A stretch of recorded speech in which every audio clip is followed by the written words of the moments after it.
Hello friends and greetings from Iceland. A volcano is erupting as you see, and we have two craters active as before.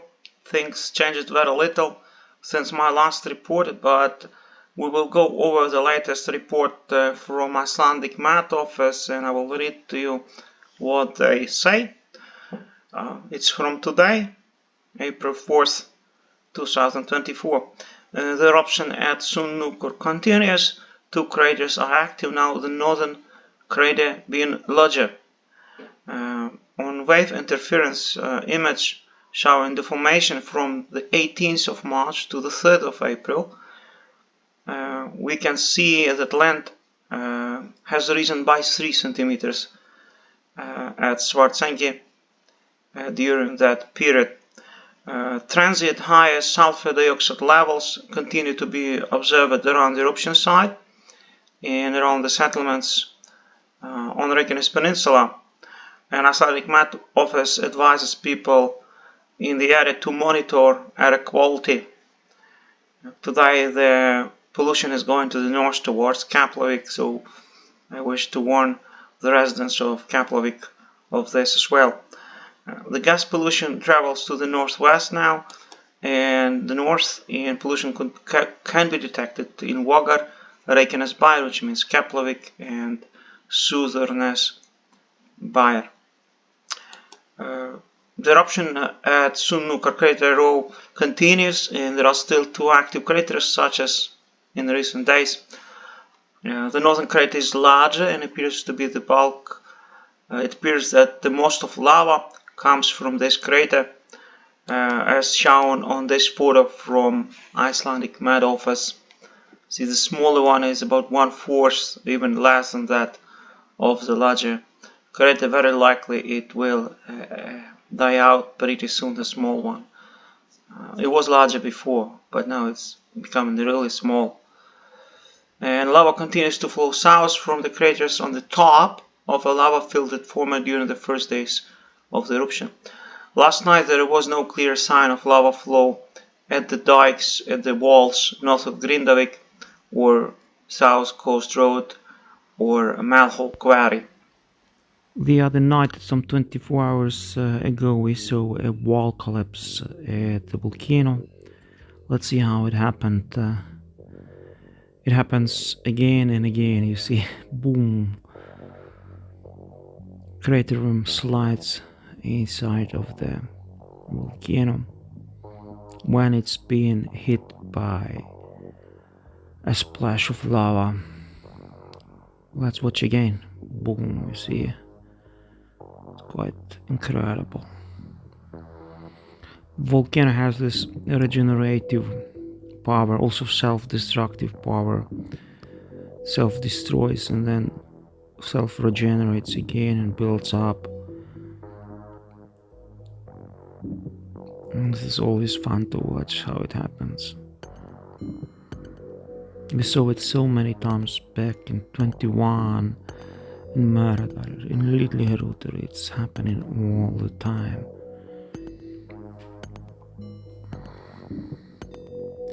And when you watch the volcano now, it looks very similar to Geldingadalur. As lava exits the crater through a hole, as back then.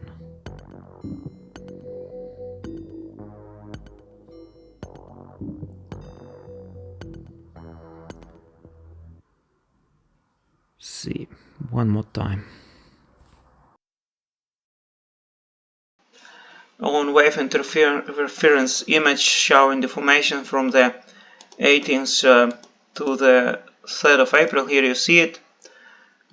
We can see that the land has risen most around Blue Lagoon during the past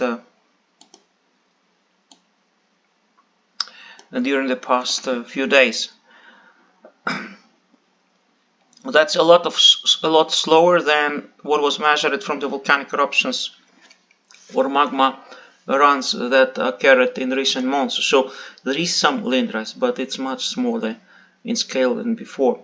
From the GPS measurements of over the same period, the rate of land rise seems to have varied, but it can be difficult to evaluate day-to-day changes based on them. And if you're looking at GPS measurements over the entire period shown by wave interference diagram, there is consistency in results of both measurements. Land rise is measured in Svartsengi.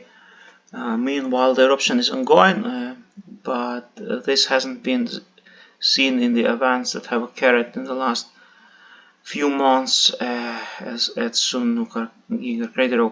It is indication that the system is open. The magma continues to flow from great depths below Svartsengi and hence to the surface at Sundhnukur Crater.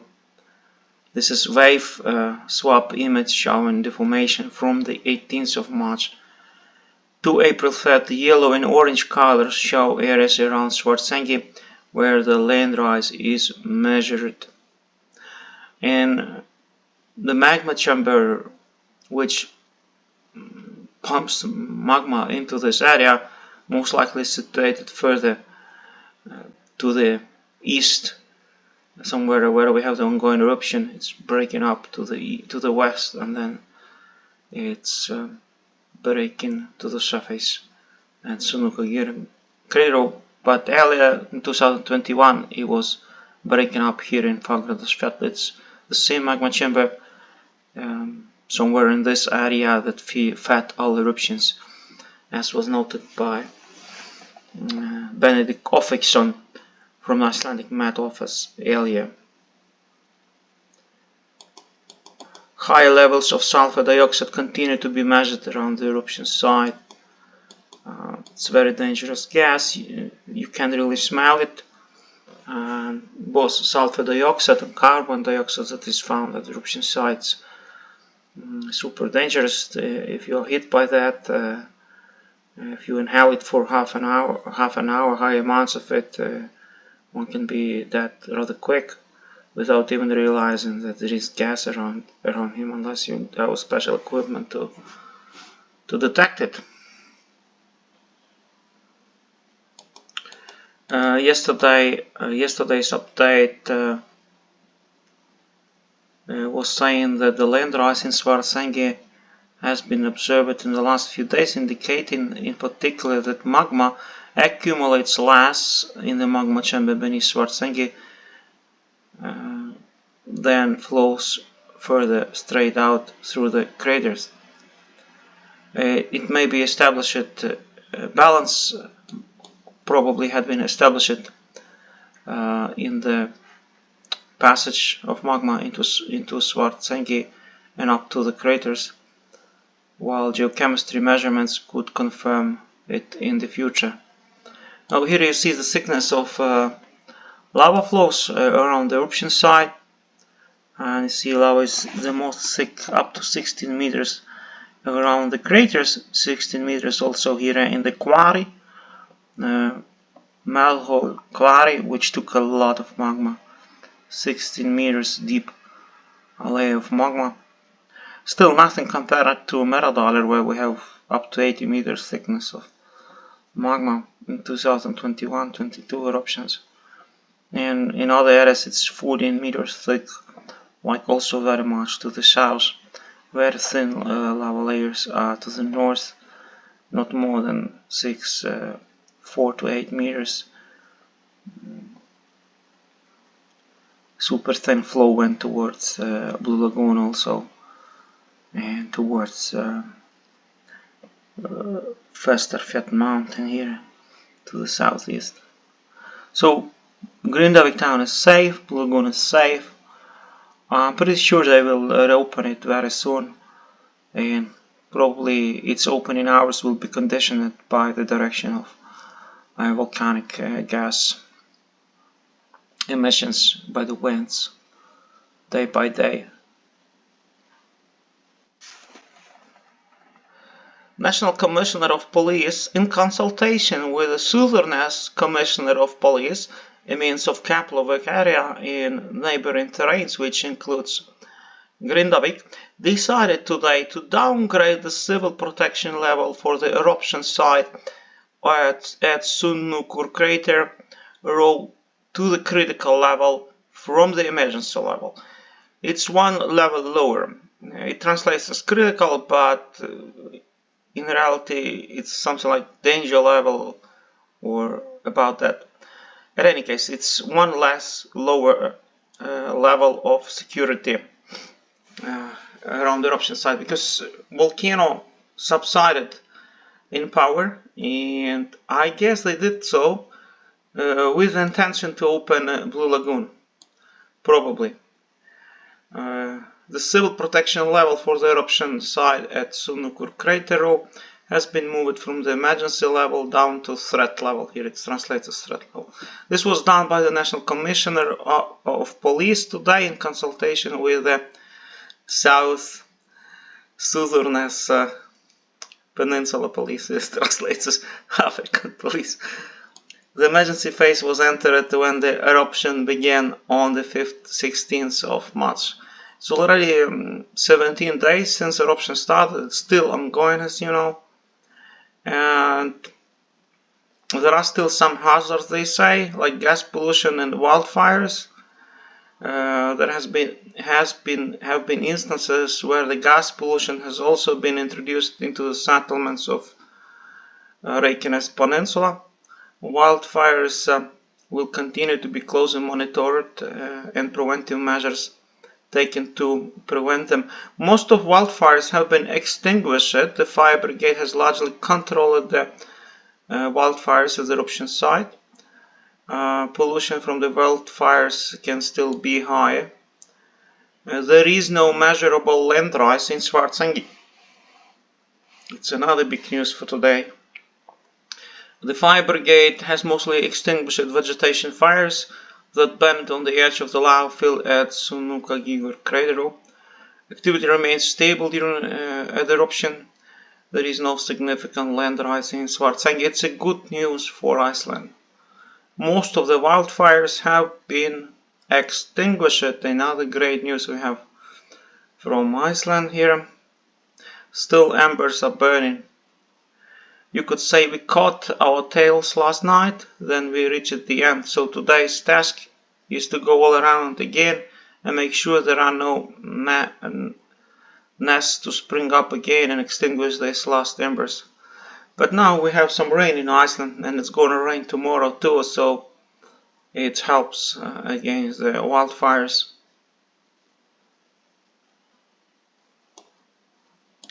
Another breaking news from Iceland. Icelandic rescue teams using helicopters are searching for a tourist who disappeared at Eyjafjalljokull Volcano, a famous volcano which erupted back 2010 and stopped all air traffic in Europe. Some tourists got lost there or called for help.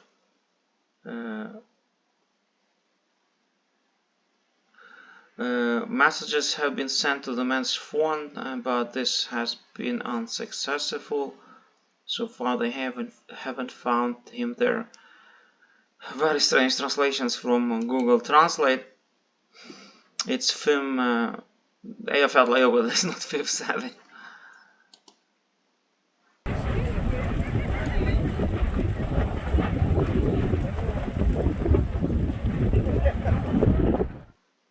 Update on the lost person at Eyjafjalljokull Volcano. He has been found. It was just published now on wizard.is. So they found him and they saw him from the air while flying helicopter. So that's a good thing. Nothing happened to him. As for today, the volcanic gases are going north from the volcano towards Keflavik. So Keflavik is being affected by the volcanic gas pollution today on Thursday at 5 o'clock. We have southeasterly and southern winds in Iceland reaching 13 meters per second at the eruption site, and the gas pollution will be carried towards northwest and the north and could be detected in the towns in the northwest and north parts of Reykjanes Peninsula. Keflavik is here, Njarðvík, Gardur is also here. Sandgerði is somewhat affected too. I wish to draw your attention to this website called Icelandic.volcanoes.is, where you find a list of all active volcanoes in Iceland. We have many volcanoes in Iceland. Every mountain is of volcanic origin, but those are monogenic volcanoes, which means erupted once back in history and are likely to erupt again. But active volcanoes are volcanic systems which include a number of mountains around them. It's quite a large area. As for example, now we have eruption of Reykjanes volcano, which includes the entire western part of Reykjanes Peninsula, you can say. So the most active volcano in Iceland is Grímsvötn, here in the middle of Iceland, the glacier, and it's good that it is under the glacier because glaciers act like caps on the bottles, but once the glaciers are gone, compare it to an open bottle of sparkling champagne without a cap, you know. So the situation will become dangerous when the glaciers will melt away, as the most dangerous volcanoes, as Grímsvötn or Katla in the very south of Iceland, their summits will get exposed and make eruptions easier to occur. We had some activity now at Askja volcano, which is in the hinterland of Iceland. It's rather an inaccessible location. There is no infrastructure or settlements around it, so if it would erupt, it wouldn't cause any harm to anybody unless there would be a lot of ash or some volcanic gases, huge amounts that would travel, let's say, to the eastern parts of Iceland or to the north. The Askja volcanic system has been moderately active in the Holocene, and the last eruption was a moderate, predominantly effusive eruption back in 1961 that lasted 5 to 6 weeks and produced about 1.1 cubic kilometers of basaltic lava and some amount of tephra as well. The Askja volcanic system is part of the North Volcanic Zone and is about 190 kilometers long and up to 20 kilometers wide. So it's a large area, 20 kilometers wide, from the north to the south, stretching for 190 kilometers. Consisting of a central volcano rising to 1,516 meters above the sea level and a fissure one. Ice cover is limited to the southernmost tip of the system. A caldera complex lies within the central volcano, and the youngest caldera is the Öskjuvatn caldera. It's a lake, crater lake, you can say that, now occupied by a 12 square kilometers lake, deep lake, 200 meters deep lake, 12 square kilometers big. The most common volcanic activity is basaltic fissure eruptions with lava volumes of reaching up to 0.2 cubic kilometers. Large explosive silicic eruptions with tephra volumes less than 2 cubic kilometers have occurred sporadically throughout the Holocene. It means after the Ice Age Holocene, the area which starts after the Ice Age in Iceland, which is ended at 9,000 years ago. Eruption frequency during the last 7,000 years is 2-3 eruptions per 100 years on average, and they are not big as we thought. Tomorrow I'm going to Snæfellsnes Peninsula here in the west of Iceland. There we have also 3 volcanoes. Snæfellsjokull is the most famous one. The last eruption was in the year 200. It's called Queen of all mountains in Iceland, very spectacular mountain, believed to be heart chakra of planet Earth, mythologically speaking. So we do their day tours from Reykjavik, driving all around. So most of the volcanoes in Iceland you see are in the middle of the country, and also here on the Reykjanes Peninsula. There's almost no volcanic activity in the northwest and the very east, where we have the most ancient mountains in Iceland. So check this website for yourself, and I hope you will enjoy it. As always, we end our review with the bonus footage of volcanic eruptions in Iceland, all filmed by me. This one is back from 2021, when we had volcanic eruptions in Geldingadalur Valley. Several volcanoes erupted at the same time. Perhaps it was the most visited. It was the most visited, but perhaps it was also the most spectacular eruption of all. And enjoy it. And I wish you all the best. Peace and blessings from us, and take care of yourself and of your beloved ones. God bless you.